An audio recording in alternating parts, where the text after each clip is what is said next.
नमस्कार, स्वागत है आपका गौरव ज्ञान एकेडमी पर। तो आज है 3 जून और हम आज की करेंट अपडेट्स देखेंगे।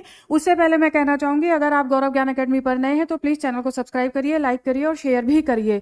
ठीक है, तो फटाफट से आज अपनी टॉप 10 की सीरीज़ देख लेते हैं। इसके साथ ही साथ रोज़ सीखो रोज़ बढ़ो करेंट अफेयर के साथ। तो आगे बढ़ते हुए आज का पहला क्वेश्चन देखते हैं।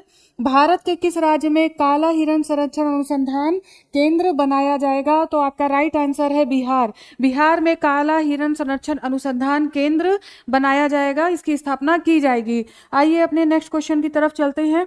किन राज्यों में ऑपरेशन शील्ड अभियान के तहत सुरक्षा अभ्यास किया गया? ठीक है, तो यहाँ पर आपका राइट आंसर होगा पंजाब और हरियाणा। पंजाब और हरियाणा में हमने देखा कि किस तरीके से भी भारत और पाकिस्तान के बीच में एक टेंशन क्रिएट हुआ था, तो उसी के तहत ये सुरक्षा अभ्यास किया जा रहा है, मॉक ड्रिल किया जा रहा है, ताकि लोगों को पहले ही इमरजेंसी सिचुएशन में आराम से वो अपनी सुरक्षा कर सके। ऐसा काम किया जा रहा है पंजाब और हरियाणा के द्वारा। ठीक है, नेक्स्ट क्वेश्चन देखते हैं। नेक्स्ट क्वेश्चन क्या है? भारत के पहले स्वदेशी रूप से विकसित सरकारी वित्त पोषित AI आधारित मल्टी मॉडल LLM का क्या नाम है? मल्टी मॉडल LLM का मतलब है लार्ज लैंग्वेज मॉडल। ठीक है, लार्ज लैंग्वेज मॉडल। तो इस पे आपका राइट आंसर होगा भारत जेन। ठीक है, भारत जेन। ये AI आधारित, इससे क्या कार्य होगा? एक तो ग्रामीण क्षेत्रों में, देखिए ग्रामीण क्षेत्रों में, दूर दराज के क्षेत्रों में टेली मेडिसिन की सुविधा इसके द्वारा दी जाएगी। ठीक है, टेली मेडिसिन की सुविधा मिलेगी, टेली मेडिसिन की सुविधा। और इसे चूंकि हमने बोला लार्ज लैंग्वेज मॉडल, तो इसे टोटल देखिए 22 भाषाओं का, 22 भाषाओं का ज्ञान है इसे, रीजनल लैंग्वेजेस इसे आती हैं। तो इस तरह से 22 भाषाओं के ज्ञान के साथ ये ग्रामीण क्षेत्रों में सुविधाएं प्रदान करेगा। आ जाइए नेक्स्ट क्वेश्चन देखते हैं। नेक्स्ट क्वेश्चन क्या है? किस राज्य में पहली शहरी आयुष्मान आरोग्य मंदिर का उद्घाटन किया गया? ठीक है, तो यहाँ पर राइट आंसर है दिल्ली। दिल्ली में मुख्यमंत्री रेखा गुप्ता के द्वारा 30 हजारी कोट के परिसर में आरोग्य मंदिर की स्थापना की गई। इसका उद्देश्य है लोगों को मुफ्त में चिकित्सा सुविधा उपलब्ध कराना। यहाँ पर मुफ्त में इलाज होगा, इसके साथ ही साथ मुफ्त में दवाएं भी, मुफ्त में मेडिसिन भी प्रोवाइड कराई जाएंगी। ठीक है, आ जाइए अपने नेक्स्ट क्वेश्चन की तरफ। अर्का सुपर कंप्यूटर, अर्का सुपर कंप्यूटर का उपयोग मुख्य रूप से किस उद्देश्य के लिए किया जाएगा? ठीक है, तो यहाँ पर मौसम पूर्वानुमान और जलवायु मॉडलिंग के लिए अर्का सुपर कंप्यूटर का उपयोग किया जाएगा। देखिए Bharat forecast system, Bharat forecast system, तो देखिए भारत फॉरकास्ट सिस्टम के अंतर्गत अभी जो मौसम पूर्वानुमान किया जाएगा वो 6 किलोमीटर की दूरी का मौसम पूर्वानुमान कर दिया जाएगा। तो ऐसा जो विकसित किया गया है, ऐसा सिस्टम वो किया गया है Indian institute of tropical metrology Pune. ठीक है, इसके द्वारा। और अभी तक देखिए ये अर्का सुपर कंप्यूटर की जगह प्रत्यूष का प्रयोग किया जा रहा था। ठीक है, प्रत्यूष सुपर कंप्यूटर का प्रयोग किया जा रहा था, उसके स्थान पर अब अर्का सुपर कंप्यूटर बनाया गया है, इसका प्रयोग किया जाएगा। हालांकि अभी ये 40 रडार डॉपलर पर यूज किया जा रहा है, आगे आने वाले समय में इसकी क्षमता 100 रडार डॉपलर हो जाएगी। ठीक है, आ जाइए नेक्स्ट देखते हैं। नेक्स्ट, हाल ही में किस शहर में प्रधानमंत्री नरेंद्र मोदी द्वारा पहली मेट्रो रेल सेवा का उद्घाटन किया गया? तो यहाँ पर देखिए इंदौर में प्रधानमंत्री के द्वारा मेट्रो रेल सेवा का उद्घाटन किया गया। प्रधानमंत्री ने भोपाल से, जहां पर महिला सशक्तिकरण महासम्मेलन आयोजित किया गया था, वहां से कॉन्फ्रेंस के थ्रू ये उद्घाटन किया, कॉन्फ्रेंस के थ्रू उद्घाटन किया है। और देखिए जो पहले 5 स्टेशन हैं उनका नाम, उन स्टेशन का नाम वीरांगनाओं के नाम के आधार पर रखा गया है। तो ये इसकी महत्वपूर्ण विशेषता हमें देखने को मिलती है। आ जाइए नेक्स्ट क्वेश्चन पर। हाल ही में किस स्थान पर 200 से अधिक उद्योगों की स्थापना की घोषणा की गई है, जिससे बड़े स्तर पर औद्योगिक विकास होगा? तो राइट आंसर होगा मधुबन, बापूधाम, गाजियाबाद। ये इंपॉर्टेंट क्वेश्चन है ज्ञानवीरों, इसको ध्यान रखिए, आने वाले एग्जाम्स में यहाँ से क्वेश्चन पूछा जा सकता है। और आइए नेक्स्ट क्वेश्चन देखते हैं। किस राज्य में 1 ग्राम 1 पंचायत 1 क्लस्टर के आधार पर प्राकृतिक खेती की जाएगी। प्राकृतिक खेती, ठीक है। और आपका राइट आंसर है उत्तर प्रदेश। उत्तर प्रदेश में ऐसी शुरुआत की जा रही है।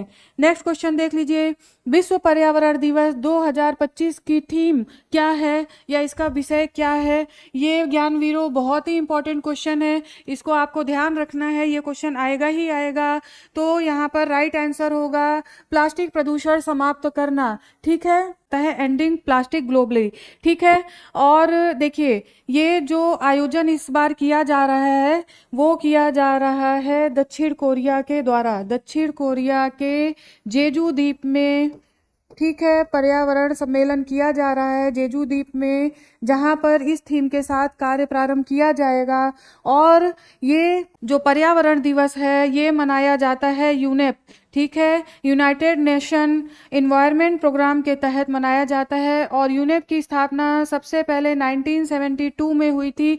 विश्व पर्यावरण महासम्मेलन हुआ था पहली बार, वहां पर इसकी स्थापना की गई थी। और इसकी स्थापना स्टॉकहोम, ठीक है, स्टॉकहोम स्वीडन में की गई थी। ज्ञानवीरों ध्यान रखना, ऐसे क्वेश्चन पूछे ही जाते हैं। स्वीडन में की गई थी। और लेकिन मुख्यालय इसका कहाँ पर है?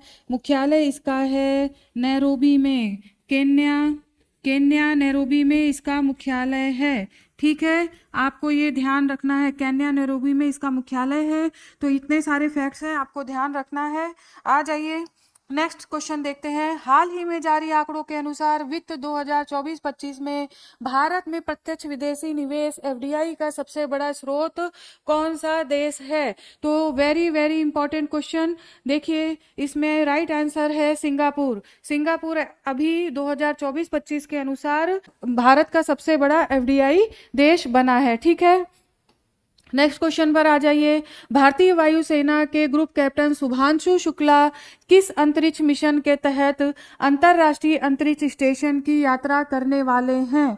तो आपका राइट आंसर है ऑक्सियम मिशन 4, AX4, ठीक है। ये ध्यान रखिएगा, 8 जून को ये मिशन प्रारंभ होगा। 8 जून को शुभांशु शुक्ला भारत के ऐसे दूसरे व्यक्ति होंगे। पहले हैं राकेश शर्मा जो 1984 में अंतरिक्ष स्टेशन में गए थे, ठीक है। और दूसरे हैं शुभांशु शुक्ला।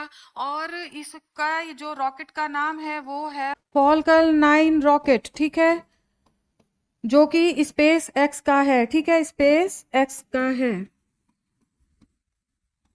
ठीक है। तो बहुत इंपॉर्टेंट क्वेश्चन है, इसे ध्यान रखना है। आ जाइए नेक्स्ट। कुछ महत्वपूर्ण तत्व है जो एग्जाम के पॉइंट ऑफ व्यू से है, ठीक है, इंपॉर्टेंट है, तो इसको देख लीजिए। 2024-25 में भारत का कच्चे तेल का आयात में रूस पहले स्थान पर है, यानी कि भारत रूस से सबसे ज्यादा कच्चा तेल आयात करता है। इस समय रूस और यूक्रेन के युद्ध के कारण, गंभीर संकट के कारण उस पर क्वेश्चन मार्क उठा है, इस वजह से ये क्वेश्चन आ सकता है, तो आपको ध्यान रखना है। सेकेंड पोजीशन पर देखें तो इराक है, थर्ड पोजीशन पर सऊदी अरब, फिर यूएई और अमेरिका, क्रमशः दूसरा, तीसरा, चौथा और पांचवा स्थान है। इसे ध्यान रखिएगा, क्योंकि यहाँ से कई बार 4-4, 5-5 देश पूछ लिए जाते हैं। तो रसिया, इराक, सऊदी अरब, यूएई और अमेरिका, ये नाम आपको क्रॉनिकल ऑर्डर में ध्यान रखना है, ठीक है। नेक्स्ट फैक्ट देख लीजिए। आम के पैदावार के मामले में पूरे देश में उत्तर प्रदेश सबसे आगे है, ठीक है। नेक्स्ट देख लीजिए। 31 अक्टूबर 2026 से, ठीक है, शुरू होगा सिंहस्थ कुंभ मेला। सिंहस्थ कुंभ मेला का आयोजन नासिक में किया जा रहा है। नेक्स्ट देख लीजिए। किस मंत्रालय ने ऑपरेशन सिंदूर पर निबंध प्रतियोगिता घोषणा की है? तो आपका है रक्षा मंत्रालय। रक्षा मंत्रालय के द्वारा निबंध प्रतियोगिता की शुरुआत की गई है, ठीक है। चलिए आज यहीं तक, फिर कल मैं आपके सामने नेक्स्ट अपडेट के साथ उपस्थित होती हूँ। तब तक के लिए धन्यवाद। आपका दिन शुभ हो।